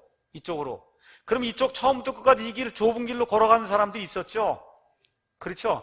저와 여러분이 믿는 신앙은 바로 이 길, 이 사도 바울부터 베드로로부터 시작해서 로마 가톨릭 교회 같은 거 아예 알지도 못하고 처음부터 끝까지 따라온 이 좁은 길, 이거 온 사람들의 그 길을 저와 여러분이 지금 걷는 거예요. 그러니까 뭐라고 얘기가 정확하냐? 개신교는 천주교에서 나온 거예요. 맞습니까? 개신교는 천주교에서 나온 거예요. 기독교는 어디서 나와요? 유대교에서 나온 거예요. 앞에 유대교가 여기 있었어요. 이 유대교에서 기독교가 나온 거예요. 절대 기독교가 천주교에서 나올 수가 없습니다. 여러분, 천주교 다니는 사람이 감리교 오고 나면 뭐라 그래? 개종해야 되잖아요. 개종한다 그러죠? 감리교 뭐 이런 사람이 천주교에 가면 뭐라 그래요? 개종했다 그러잖아요. 개종이 종교가 다른 거예요. 종교가 다른 거다. 기독교하고 천주교는 종교가 다른 겁니다. 이거를 잘 이해하셔야 돼요. 그러니까 사도 베드로, 사도 바울부터 시작해서 핍박을 받으면서 믿음을 굳건하게 지켜온 이와 같은 무리가 있고 314년에게 뛰어나가서 큰 길로 걸어간 그런 무리가 있고 이 중에 일부가 1517년에 돌아오려고 노력했어요. 이게 개신교라고 하는 거. 그렇게 하다 보니까 이 개신교 안에는 여전히 뭐가 남아있어요? 카톨릭의 전통들이 그대로 많이 남아있는 거예요. 이걸 꼭 기억을 하시고 사람들에게 잘 설명을 좀 해주셔야 됩니다. 자, 그럼 국가교회 체제, 이걸 이제 설명하려고 하니까 성경을 가지고 뭘 해야 되는데 성경을 있는 그대로 해석하면 안 되는 거예요. 그러니까 어떻게 성경을 해석을 했냐? 알렉산드리아 사람들의 철학을 가지고 성경을 비유 해석을 하기 시작한 거예요. 비유 해석. 성경을 문자 그대로 이렇게 읽는 게 아니라 어떻게 읽어요? 성경을 비유로 생각을 해서 자기 마음에 맞도록 성경을 재편집해서 이렇게 해석하는 게 그게 비유 해석이거든요. 그래서 어거스틴이 알렉산드리아의 그 비유 해석을 취하기 시작했어요. 자, 여기 알렉산드리아는 이 그림을 이제 가서 보시면 그리스 제국이 알렉산더 위에서 엄청나게 큰 이와 같은 제국이 이제 된 겁니다. 이렇게 큰 제국이 됐어요. 자, 근데 이 제국이 알렉산더가 이제 33살에 이제 죽게 되면서 4조각이 납니다. 한 조각, 두 조각, 그 다음에 이렇게 3조각, 그 다음에 4조각 이렇게 됐는데 요거 하나는 세력이 미약하게 됐어요. 그래서 나중에 이 북쪽에 이스라엘을 중심으로 해서 북쪽에 시리아를 중심으로 한 그리스 제국이 하나 생기고 밑에 이집트를 중심으로 한 이 그리스 제국이 이제 하나가 생기게 된 거예요. 그래서 중간에 지금 이스라엘이 중간에 끼게 된 겁니다. 이렇게 이제 하다 보니까 남쪽에서 북쪽으로 침략하기도 하고 북쪽에서 남쪽으로 침략하기도 하다 보니까 이스라엘 사람들이 살 수가 없게 된 거예요. 그래서 배도한 사람들이 어디로 내려갔냐? 여기 이집트 북부에 가면 알렉산드리아라고 하는 그런 도시가 있어요. 거기로 이 사람들이 이주를 해서 그래서 히브리 사람들의 사상과 그리스 헬레니즘 문화 이거 두 개를 융합을 해서 알렉산드리아 학파를 만들었어요. 알렉산드리아 학파의 특징은 뭐냐? 성경을 있는 그대로 보는 게 아니에요. 어떻게 봐요? 성경을 비유 해석을 하는 거예요. 그래서 이제 비유 해석을 하다 보니까 어떤 일이 이제 생기게 됐냐? 교회가 이스라엘을 대체했다는 거예요. 여러분, 교회가 이스라엘을 대체해서 구약시대의 모든 이와 같은 이스라엘에 대한 그와 같은 이 예언에 대한 모든 말씀이 신약시대를 이제 넘어오면서 교회가 이스라엘이 됐다는 거예요. 여러분, 교회는 교회고 이스라엘은 이스라엘 아니에요. 그렇게 되면 어떤 일이 생겨요? 지금 1948년 5월에 저기 이스라엘이 저기 돌아와 있는데 이거 주장하는 사람 저 이스라엘이 진짜 이스라엘이 아니라고 이야기하는 거예요. 왜? 우리가 이스라엘이니까. 이러한 걸 마련해 준 사람들이 알렉산드리아 학파 사람들인데 어거스틴이 국가교회를 하려고 하다 보니 이제 이 옛날에 이스라엘의 이 국가 통치 체제가 신정 통치잖아요. 그렇죠?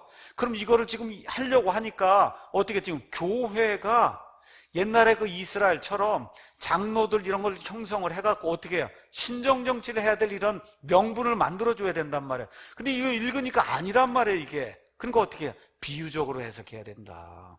비유적으로. 문자 그대로 해석을 하면 안 되고 비유적으로 해석을 해야 된다는 이와 같은 알레고리칼 이 해석 방법을 이렇게 동원을 해갖고 그래서 교회를 이스라엘로 만들어버린 거야. 이걸 우리가 이스라엘 대체신학이다. 이제 이렇게 하다 보니까 어떻게 돼요? 구약성경에 가면 이 메시아가 다스리는 왕국이 나오잖아요. 세상을 다스리는 왕국. 이걸 교회가 다스려야 된다고 그렇게 생각을 한 거예요. 이스라엘이 교회로 이제 둔갑을 했으니까. 그럼 이거 다스리려면 누구 왕이 있어야 될 거 아니에요? 그게 누구예요? 교황이 그리스도의 대리자가 돼서 온 땅을 다스리게 되는 이게 천년왕국이라고 이야기한 거예요. 여러분 성경에 가서 보면 천년왕국 땅에서 이루어지는 왕국은 실질적으로 메시아가 다스리는 그런 왕국인데 그 왕국을 교황이라고 하는 그리스도의 대리자가 와서 다스리는 그와 같은 교회 시대가 천년왕국이라는 겁니다. 이 사람이. 그래서 뭐가 나온 거예요? 무천년주의가 나온 거예요.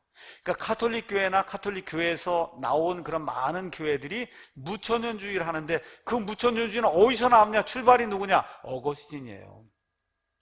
어거스틴. 이와 같은 일이 생기게 된 겁니다. 비유 해석을 도입을 해서 그래서 전혀 성경과 맞지 않는 이와 같은 일들이 이제 하게 된 겁니다. 자, 이런 일들을 할 때 중요한 역할을 했던 사람이 누구냐? 아마 암브로스라는 사람이에요. 암브로스가 아까 제가 말씀드린 대로 어거스틴을 뭐 회심을 시켜서 하여튼 세례를 받도록 만든 유명한 이 주교 중에 이제 한 사람이 암브로스예요. 암브로스. 자, 암브로스는 카톨릭 교회의 아주 유명한 주교입니다. 그래서 세 가지 원칙을 카톨릭 교회를 위해서 세웠어요. 첫 번째, 로마 교회에 대한 국가의 간섭은 배제가 돼야 된다는 거예요. 교회를 국가가 간섭할 수 없다는 거예요. 믿음의 영역에서 주교는 황제를 판단할 수 있지만 황제는 주교를 판단할 수 없다. 그렇게 얘기한 사람이 암브로스예요. 그게 뭐야? 교황권이잖아요. 그렇죠? 이거를 강력하게 이야기했어요. 두 번째, 그는 국가가 어떠한 환경에서든지 기독교의 도덕 규범을 존중해야 하며, 그렇죠? 데살로니가에서의 반란 진압 시 특별한 잔인성을 보인 테오도시우스란 그 대제에게 교회에서 고해성사해야 된다. 그래야 죄를 용서받는다. 그러니까 말 그대로 교회 권력이 황제보다 더 높이 올라가도록 그걸 만들어준 사람이 암브로스입니다. 그는 교회와 국가 간의 긴밀한 결속 관계를 추구했고, 그러면서 어떻게 해요? 이번에 아까 콘스탄틴은 국가를 교회 위로 이렇게 두려고 했는데 암브로스는 반대로 교회를 국가 위로 두는, 그래서 천주교 체제를 이제 확립하게 된 거예요. 자, 그래서 이 암브로스는 불굴의 의지와 절대적인 고집으로 자신의 주장을 관철시킨 카톨릭 교회의 왕자였어요. 그래서 뭘 주장을 했냐? 국가교회를 유지하기 위해서 이단과 투쟁하거나 논쟁하는 이런 방법을 가르쳐줬고, 오리간과 필로처럼 성경을 영적으로 이렇게 해석하는 그런 방법을 만들어서 교회가 이스라엘이 됐고, 천년왕국 같은 거 그거는 이게 이 교회가 다스리는 거다, 이렇게 이제 이야기하게 됐고, 중요한 게 있어요. 마리아는 죄가 없다는 거, 원죄가 없다는 거예요. 마리아는 무원죄성을 주장해서 마리아 숭배에 기초를 놓은 사람이 암브로스예요. 암브로스. 마지막으로 수호성인을 만들었어요. 사람마다 다 수호성인이 있다, 이런 걸 만들어준 사람이 암브로스인데, 이 어거스틴의 어머니 모니카가 가장 존경했던 사람이 누구예요? 암브로스예요. 그렇게 되면서 어거스틴이 세례를 받게 만든 사람이 누구예요? 암브로스예요. 이렇게 하다 보니까 암브로스의 모든 체계를 어거스틴이 그대로 가져다가 그거를 발전을 시킨 거예요. 이렇게 되면서 로마 카톨릭 교회라고 하는 이와 같은 비성경적인 교회가 이제 탄생을 하게 된 겁니다. 이렇게 이제 하면서 이 사람이 유명한 책을 썼습니다. 그 책의 이름이 신국, 그렇게 이야기하자, 하나님의 도시라고 하는 이와 같은 그 유명한 그런 책을 썼어요. 그래서 이 책을 사용을 해서, 그래서 뭐냐? 하면 교회가 세상의 모든 것들을 지배하는 이와 같은 국가를 만들어야 된다고 하는 이거 이론을 제공해 준 책이 바로 이 하나님의 도시라고 하는 그런 책이에요. 그래서 이 책에 가서 보면 이렇게 얘기해요. 하나님의 도시는 거룩한 교회라는 거예요. 하나님의 도시는 거룩한 교회다. 그의 교회인 하나님의 도시, 하나님의 도시인 그리스도와 그의 교회. 다시 말해 카톨릭 교회가 하나님이 이 땅에 세우려고 한 하나님의 도시라는 거예요.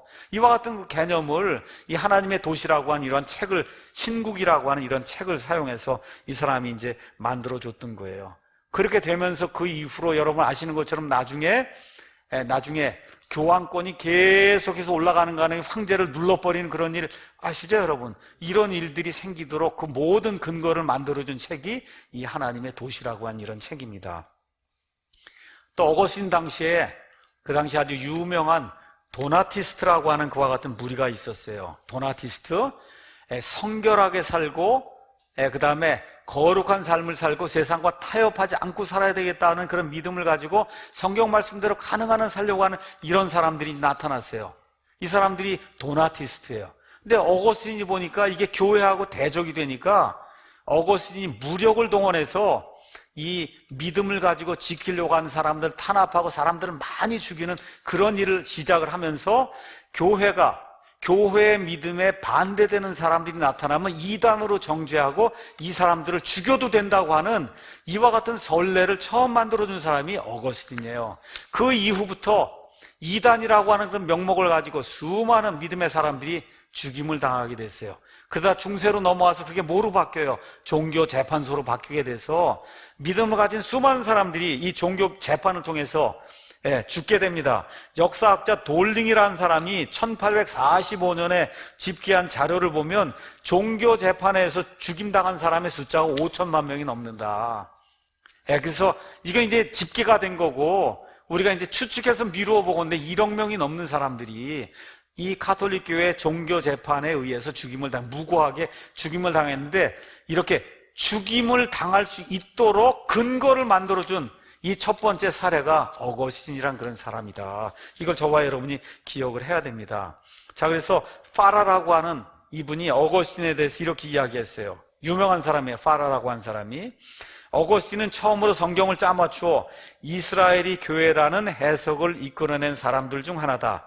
그러나 그의 성경 해석 체계에는 두드러지게 나타난 결점이 있다. 그는 교회 즉 카톨릭 교회 정설에 따라 성경을 해석해야 합니다. 그러니까 성경은 카톨릭 교회가 해주는 대로만 해석해야 되는 거예요. 자기 마음대로 해석할 수가 없는 거예요. 어떠한 성경 구절도 다른 어느 것에 따라 해석해서는 안 된다는 원칙을 정해줘서 오직 카톨릭 교회가 해석하는 대로만 믿어야 된다고 하는 걸 성립해 준 사람이 어거스틴이다. 그렇게 역사의 기록이 이제 나와 있어요. 그러니까 이게 뭐냐? 교회의 권위가 성경의 권위보다 더 우월하다는 거, 이거를 확립해 준 사람이 어거스틴이다라고 파라라고 하는 유명한 사람이 이제 이야기했어요. 이러다 보니까 어거스틴이 이렇게 이야기한 겁니다. 어거스틴의 말입니다. 교회의 권위가 나로 하여금 복음을 향하게 하지 않았다면 나는 복음을 믿지 못했을 거니까 교회의 권위 때문에 복음을 믿게 됐다는 거예요. 예수님의 말씀을 통해서 믿은 게 아니고 나는 카톨릭 교회의 권위가 지지해주고 있는 성경에 대해 그리고 그것을 통해 제시된 구원의 길에 대해 의심하지 않는다. 여러분, 카톨릭 교회의 구원의 방법은 믿음 플러스 행위로 구원받는 거예요. 어거스틴이 나는 그걸 절대 한 번도 의심해보지 않는다고 이야기했어요. 그래서 뭐라고 얘기했는지 잘 들으셔야 됩니다. 교회는 오류가 없고 구원은 오직 교회에만 맡겨져 있고 그래서 교회에 속한 것을 통해서만 구원을 받는다고 카톨릭 교회 이 어거스틴이 이야기한 거 여러분 잘 교회는 결점이 많은데요. 근데 교회는 결점이 없다고 이야기한 거예요. 그렇죠? 그 다음에 또 뭐라 그랬어요? 구원은 오직 교회를 통해서만 이루어지는 거예요. 아닙니다, 여러분. 구원은 성경 말씀을 통해서 이루어지는 거예요. 교회를 통해 이루어지는 거 아니야. 목사를 통해 이루어지지 않습니다. 교황을 통해 이루어지지 않아요. 누구든지 하나님의 말씀을 듣고 깨닫고 회개하고 예수 그리스도를 믿으면 구원받는 거지 절대 교회를 통해 구원받을 수 없습니다. 교회에 속해 있다고 해서 구원이 유지되지 않습니다. 이론적으로 이야기해서 지금 이런 지역교회 다니지 않고도 이 말씀 믿고 구원받는 사람 얼마든지 있을 수 있는 거예요. 근데 카톨릭 교회의 이러한 교리적인 이와 같은 그 정체성을 유지해 주기 위해서 오직 교회를 통해서만 구원이 이루어지고 교회를 통해서만 구원이 유지된다고 하는 이와 같은 이 교리를 가르쳐 준 사람이 바로 이 어거스틴입니다. 어거스틴.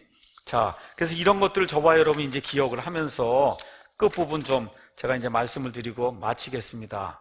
그래서 영어 위키피디아 백과사전에 가서 보면 어거스틴 오브 히포라고 하는 그런 항목에 어거스틴의 다른 사상이 쭉 나열이 되어 있어요. 제가 그걸 여러분에게 말씀드리기. 첫 번째, 마리아 숭배. 어거스틴이 마리아 숭배를 확립을 했어요. 비록 그 나름의 마리아 사상을 펴지는 않았지만 어거스틴은 어느 누구보다도 더 많이 마리아에 대해서 언급을 했다. 431년에 열린 에베소 공회에서 로마 교회, 카톨릭 교회가 공식적으로 마리아를 뭐라고 불렀냐? 영원한 동정녀, 하나님의 어머니라고 불렀어요. 그런데 이 사건이 일어나기 훨씬 전에 이미 어거스틴은 마리아를 그렇게 불렀다는 거예요. 여러분 이해하시겠죠? 예. 두 번째, 교회에 대해서 이렇게 위키피디아가 이야기합니다. 그는 교회는 오직 하나만 있으며 그 안에는 두 개의 요소가 있다고 믿었다. 그중 하나는 보이는 요소로서 카톨릭 성례와 성직자 계급 체계 및 평신도 그룹이고 다른 하나는 보이지 않는 요소로서 교회에 속한 영혼들이었다. 이렇게 이야기하면서 전자는 구원을 선포하고 성례를 베푸는 제도적인 교회, 즉 그리스도가 세운 카톨릭 교회, 그거 하나만 있다는 거예요. 후자는 하나님이 알아주시는 선택받은 자들의 모임이다. 그래서 그는 자신의 저서 하나님의 도시에서 교회를 하늘의 도시, 하늘의 왕국으로 보았고 이 교회가 궁극적으로 땅의 모든 왕국들을 물리치고 승리한다고 주장을 한 거예요. 이게 제 얘기가 아니에요. 위키피디아 백과사전에 나와 있는 거예요. 그 다음에 또 뭐라고 얘기했냐? 사제들의 사도적인 계승. 그는 키프리안의 가르침에 따라 카톨릭 교회 주교들과 사제들이 12사도 아시죠? 그 12사도들을 계승한 그런 자들이고 하나님이 그들에게 권위를 주셨다고 어거스틴이 직접 이야기를 했어요. 자유의지에 대해서 이렇게 얘기했어요. 그는 하나님께서 천사들과 사람들을 이성적인 존재로 자유의지를 가진 존재로 만드셨지만 이 자유의지가 죄를 짓는 용도는 주어지지 않았다고 이렇게 생각을 했어요. 또한 죄로 인해 더러워진 자유의지는 물질에 의해 갇혀있기 때문에 죄를 짓기 전에 자유의지만큼 자유롭지 못하다. 그건 종종 누구든지 원하면 구원받을 수 있다고 말을 하면서도 멸망받기로 예정된 자들이 구원받는 건 불가능하다. 제가 말씀드린 대로 지옥에 갈 자들이 있고 천국에 갈 자들이 있는데 지옥에 갈 자들은 절대 구원받을 수 없다는 거예요. 이와 같은 사상을 주장한 거예요. 그래서 어거스틴의 이론에 따라 루터나 칼빈 같은 종교개혁자들은 원죄가 사람의 자유의지를 완전히 멸절시켰기 때문에 믿으려고 해도 믿을 수가 없다는 거예요. 그럼 어떻게 해요? 하나님이 믿을 수 있도록 중생을 시켜놔야만 그 다음에 믿을 수 있다고 하는 이와 같은 이론을 펴게 이제 된 겁니다. 그래서 어거스틴이 또 뭐라고 했냐? 유대인. 그는 유대인들이 하나님의 선민이지만 그리스도인들에게 경고를 주시기에 하나님께서 그들을 전 세상을 흩으셨고 그들은 결국 세상 끝에 이르러서야 그리스도인이 될 것이며 그들이 그리스도인들의 땅에 살되 유대인들이 흥왕해서는 안 된다. 이렇게 해서 유대인들을 박해해도 좋다고 하는 이와 같은 원칙을 또 만들어준 사람이 어거스틴이에요. 종말론. 처음에 그는 모든 사람이 부활하기 전에 그리스도께서 문자 그대로 1000년 동안 이 땅에 왕국을 세우신다는 전천년주의, 이게 성경에 나와 있는 겁니다. 그렇죠? 이걸 믿었는데 후에는 이게 육신적이라는 이유로 그 관점을 버렸어요. 그래서 어떻게 했냐? 사람의 힘으로 유토피아를 이루는 9000년주에 가까운 믿음을 펴면서 실제로 그리스도의 왕국이 땅에서 이루어지지 않는다고 하는 무천년주의 사상을 확립해 준 사람이 바로 어거스틴이다. 교회가 다스리는 게 이게 천년 왕국이라는 이런 사상을 확립해 준 사람이 어거스틴이다. 또 뭐를 7번째 연옥이 있어요. 그는 또한 그리스도 안에서 죽었으나 깨끗하지 못한 자는 연옥 불에 의해서 정화가 된다고 주장을 한 거예요, 여러분. 여러분, 연옥이 어디 있습니까? 성경에. 연옥 불에 의해서 정화가 된다는 사상이 어디가 있어요? 이런 걸 믿고 가르친 사람이 어거스틴이에요. 어거스틴. 이렇게 지금 누가 나와서 가르치면 이단이라 그러지 않겠어요? 그렇죠? 예. 그 다음에 현 시대 추종자들 가서 보니까 뭐 여러 사람들이 있는데, 여기 가서 보니까 뭐 아렌트라든지 이런 작가들이 어거스틴의 영향을 받아 교회와 세상 속에서 그의 사상을 펼치고 있다. 이제 그렇게 이제 이야기합니다. 어거스틴의 모든 사상을 총정리 이제 하도록 하겠습니다. 어거스틴은 교회가 신정정치를 해야 된다.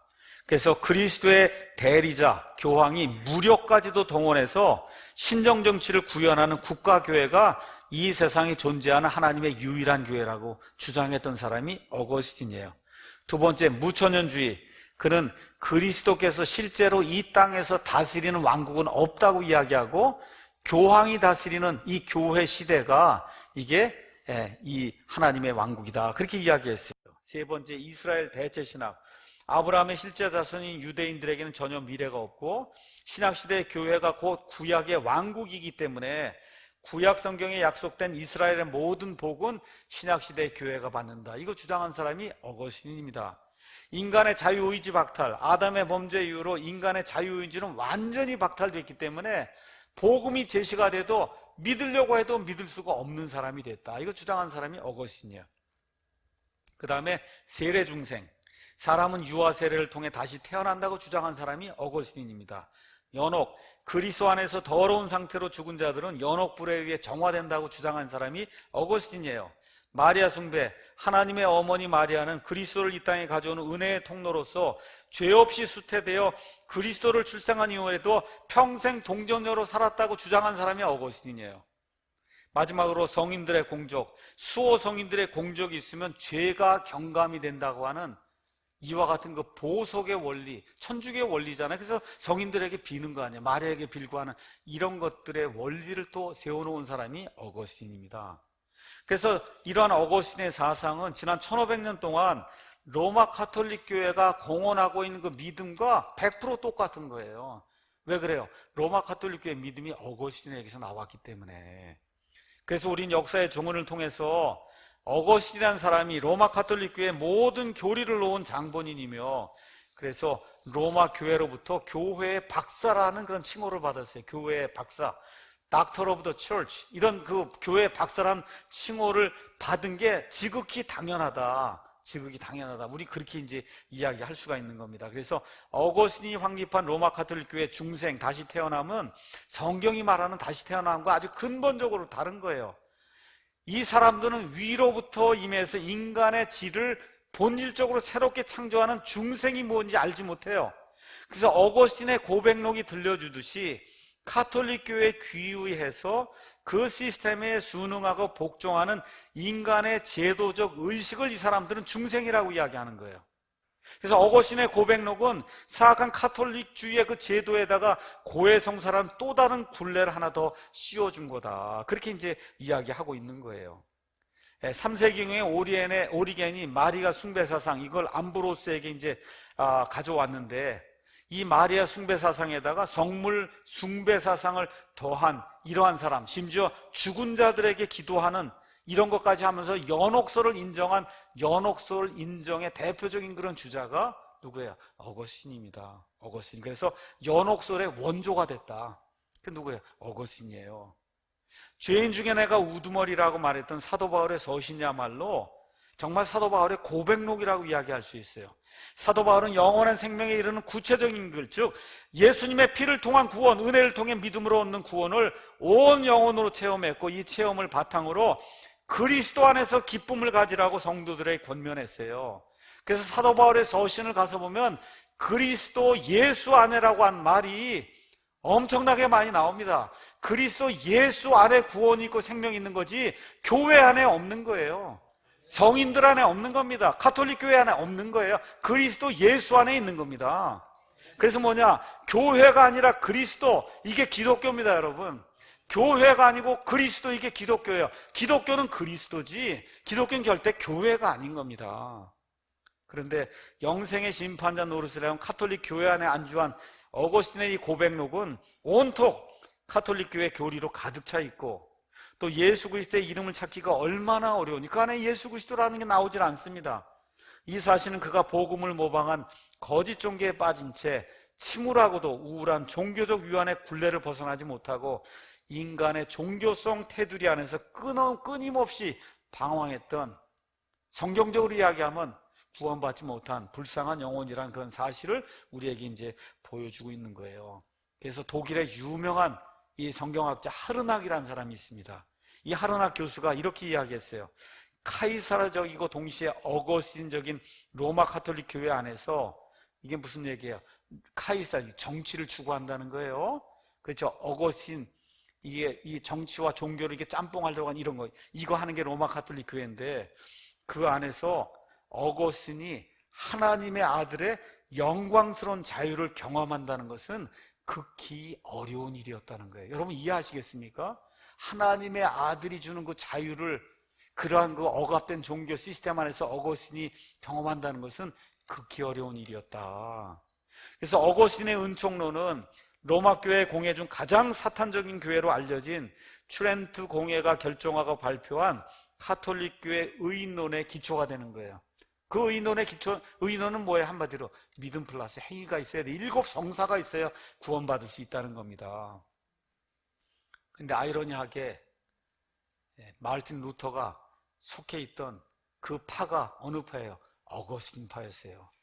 구원받기 전에 마르틴 루터가 속해 있던 가톨릭 교회 그 파가 어거스틴 파예요. 그 어거스틴 파에 속해 있던 마르틴 루터를 오직 은혜로 믿음으로 구원해 주신 분이 바로 예수 그리스도십니다.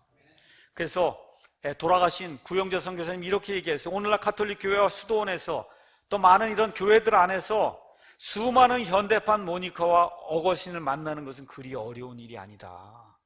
너무나 많은 사람들이 예수님이 주신 이와 같은 자유와 평화, 그렇죠? 이게 믿음을 통해서 은혜로 된다는 걸 깨닫지 못하고 지금 이 시간에도 뭔가 행위를 통해서 하나님께 나아가려고 하는 이런 사람들이 남녀가 너무 많이 있다는 겁니다. 아직도 인간의 종교적 은총론에 갇혀서 방황하고 있는 사람들이 많이 있어요. 이 사람들이 부분적으로 성경도 인용하고 하나님의 은총을 이야기하지만 그들이 머물고 있는 기초는 예수 그리스도가 아니라 교회라고 하는 기초라는 거예요. 여러분, 교회가 기초가 되면 그 기초에 놓인 사람은 지옥에 갈 수밖에 없어요. 예수님이 기초가 되고 예수님 안에 들어가야 구원받는 겁니다.